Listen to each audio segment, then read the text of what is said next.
శ్రీ మహావిష్ణువు మత్స్యావతారాన్ని ఎందుకు ధరించాడు అన్న విషయం మీకు తెలుసా? చాలా కాలం ముందుగా భూమి శాంతిగా ఉండేది. పక్షులు మధురంగా పాడేవి, నదులు తారా సమానంగా ప్రవహించేవి, వృక్షాలు సుగంధాన్ని విరుస్తూ పల్లకిలా క్రిందకు పడేవి. కానీ కాలం మారుతుండడంతో మానవులు పాపం చేయడం ప్రారంభించారు. అహంకారం, అసత్యం, చెడు పనులు భూమిని కప్పేశాయి. భూమి ఏడుస్తూ దేవుని ఆశీర్వాదాన్ని కోరింది. భగవంతుడు విష్ణు ఈ పాపభరిత భూమిని, జ్ఞానాన్ని మరియు జీవరాశులను రక్షించడానికి ఒక మార్గం ఆలోచించాడు. మహాప్రళయం రాబోతుంది. ఋషులు మరియు జీవరాశులు సురక్షితంగా ఉండాలి అని ఆయన నిర్ణయించుకున్నారు. అదే సమయంలో మను అనే ఒక ధర్మపరుడు మహర్షి. ఆయనకు భగవంతుడంటే విశ్వాసం, జ్ఞానం మరియు ధైర్యం ఉంది. భవిష్యత్తులో భూమిని రక్షించడానికి మను అవసరమని విష్ణువు నిర్ణయించుకున్నారు. ఒకరోజు మను తానైన స్నేహభరితమైన జీవనాన్ని సాగిస్తున్నాడు. అతని చేతిలో ఒక చిన్న చేప కనిపించింది. ఆశ్చర్యంగా ఆ చేప మనుతో ఇలా మాట్లాడింది. మను, నన్ను నీ వద్ద ఉంచుకో, లేకపోతే నా జీవితానికి హాని జరుగుతుంది అని చెప్తుంది.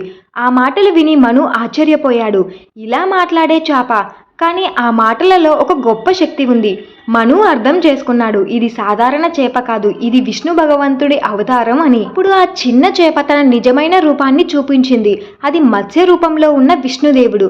మత్స్య అవతారం మనువుకు చెప్పింది, మను, భూమి మరియు జీవరాశులు మహాప్రళయం ద్వారా నాశనమవుతున్నాయి. నీవే నావలో ప్రతి జీవరాశిని, విత్తనాన్ని మరియు జ్ఞానాన్ని రక్షించాలి అని చెప్పాడు.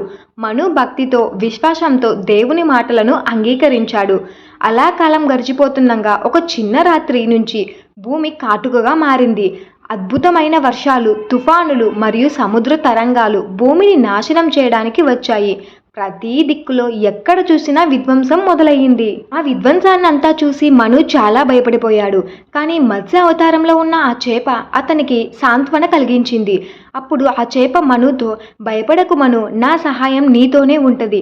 నావలో సురక్షితంగా ఉండి ప్రతి జీవరాశిని రక్షించు అని చెప్పింది. అప్పుడు మను నావలో ఉన్నాడు. మత్స్య అవతారం గొప్ప చేపలాగా మారి నావను తుఫానుల మధ్య నుంచి సురక్షితంగా నడిపింది. నావలో చీకటి తరంగాలు కొలతలు ముంచాయి.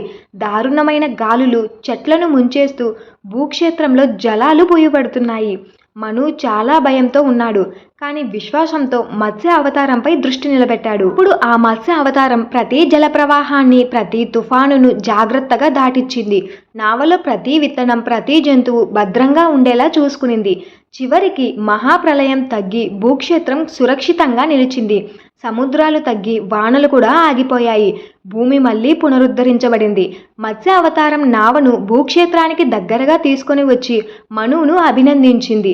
మను, నీవు మానవ జాతి, జ్ఞానం మరియు ధర్మాన్ని పునరుద్ధరించావు. నీవు భవిష్యత్తులో ప్రతి జీవరాశికి తల్లి, రక్షకుడివి అవుతావు అని చెప్పింది. మను భక్తితో, జ్ఞానంతో భవిష్యత్తు కోసం కొత్త పంటలు, జీవరాశులు మరియు జ్ఞానాన్ని భూమికి ఇచ్చాడు. ఈ మత్స్య అవతారంలో ఉన్న భగవంతుడు మనకు ధర్మం, జ్ఞానం మరియు జీవరాశులను రక్షిస్తాడని చూపిస్తుంది. భగవంతుడిపై నమ్మకం, విశ్వాసం, భక్తి మనుషుల జీవితాలను కాపాడుతుంది. మహాప్రళయం వచ్చిన సత్యం, ధర్మం మరియు జ్ఞానం ఎల్లప్పుడూ మనతోనే ఉంటాయని చెబుతున్నారు. మను ద్వారా మానవ జాతికి ధర్మపరమైన జీవన పాఠం అందించబడింది. లాస్ట్గా భూమి మళ్ళీ సుందరంగా మారిపోయింది. పక్షులు తిరిగి పాడుతున్నాయి, నదులు కూడా చాలా మధురంగా ప్రవహిస్తున్నాయి, వృక్షాలు సుగంధంతో భూమిని అలంకరిస్తున్నాయి. మను తన భక్తితో మత్స్య అవతారాన్ని స్మరిస్తూ భగవంతుని కృపతో ఒక కొత్త సృష్టి ప్రారంభమవుతోంది. ఈ విధంగా సృష్టి నాశనం అవ్వకుండా చూడడానికి ఆ శ్రీ మహావిష్ణువు మత్స్య అవతారాన్ని ఎత్తాడు. ఈ స్టోరీ మీకు ఇంట్రెస్టింగ్గా అనిపించిందంటే లైక్ చేసి, షేర్ చేసి, సబ్స్క్రైబ్ చేసుకోండి. ఓం వాసుదేవాయ నమః అని కామెంట్ చేయండి.